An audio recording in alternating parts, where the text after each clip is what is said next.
her side, glimmering, glistening. I'll see her tomorrow night, waiting for a traveling light, waiting for my traveling bride.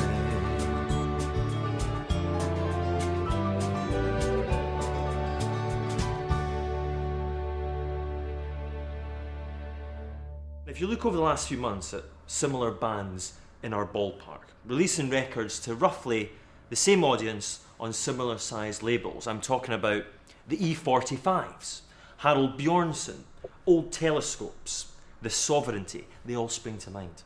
Now these are identikit campaigns. If it was left to the labels, everyone would be the same. Everyone. Was there a particular record in the first album that really brought you guys together as a group? The stuff that we had in common musically was probably the stuff that Andrew Devine was playing up at the art school, and that Scott Bryan and the guys were playing at Goodfoot, because that was sort of how our social lives overlapped in a way, wasn't it, and how we kind of got to know each other. So I guess at the time of the band getting together, it was probably more 60s stuff that we had in common rather than 80s stuff. Probably some of the others were into sort of Northern Soul sound before I was, and I caught up to that a little bit later, but that became a very unifying sound by about 1998 for us, where I remember specifically the only occasion where all 8 of Belle and Sebastian at that time were out socially was maybe Goodfoot, which was a Northern Soul club, and I was thinking, wow, we're all here, this might never happen again.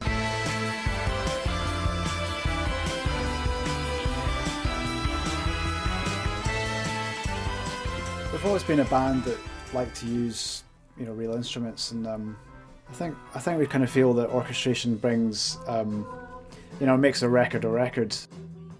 Stuart, or one of the singers generally, will bring in a song, and we rehearse it, get the band arrangement together, and we demo that. So we do a recording in the rehearsal room. So after the demo is done, what we do next is we take sampled sounds. It's basically an orchestra sample. So that's we've got cello, we've got some violins, we've got some tremolo violins, we've got trumpets.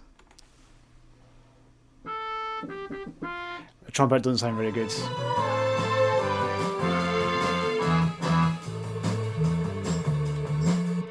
That's the tremolando strings there. It's a good sound. Pretty eerie. I'm not sure I actually made the final record actually in the end. So after the demo is done, I go into a program called Sibelius, which is like a word processor for musical notation, and put in the notes individually. This is 6 parts. So there's 3 brass and 3 string lines. This produces individual parts. So you produce your score, and the score is what the conductor reads. I suppose it's like the map that everyone refers to. And Stuart used to do all this by hand in the early days. For songs like The Model and Women's Realm, he was there with a piano and manuscript and pencil. And he would do all this by hand. I just started to get interested. We did a few string parts together, and by the time of Dear Catastrophe Waitress, I seemed to be the guy that was kind of, bringing all the things together. To my mind, it makes something bigger than just a band playing in a room. And I guess we all like a lot of records that have a lot of orchestration in it. It's kind of it's a kind of aesthetic thing, I suppose.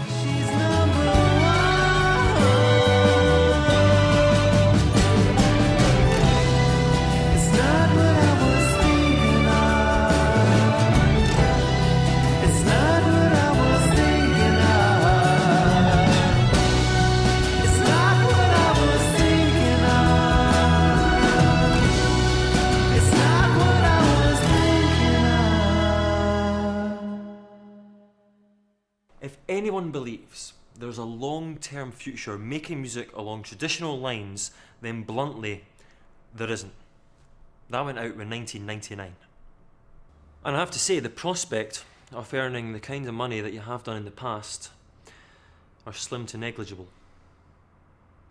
Now for me, the last 6 months has felt like, as I think Alan Horn once said, doing Kubrick on a Scottish television budget. There is no cash flow because all the money has gone into recording and touring commitments. I'm not saying there's no light on the horizon. It's just fairly dim. Basically what you're saying is we're fucked.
You fall over in the street, you get back up again. You run out of milk for your morning macchiato, you simply go to the shop and buy more. You go to a poster arcade to buy your favourite design, perhaps an A3. It's not open. You go back the next day, unless it's a bank holiday, in which case probably best to go back on the Tuesday, or indeed Wednesday. Point being, things normally work out the way they should, and more often than not, for the better. On that note, I give you Belle and Sebastian.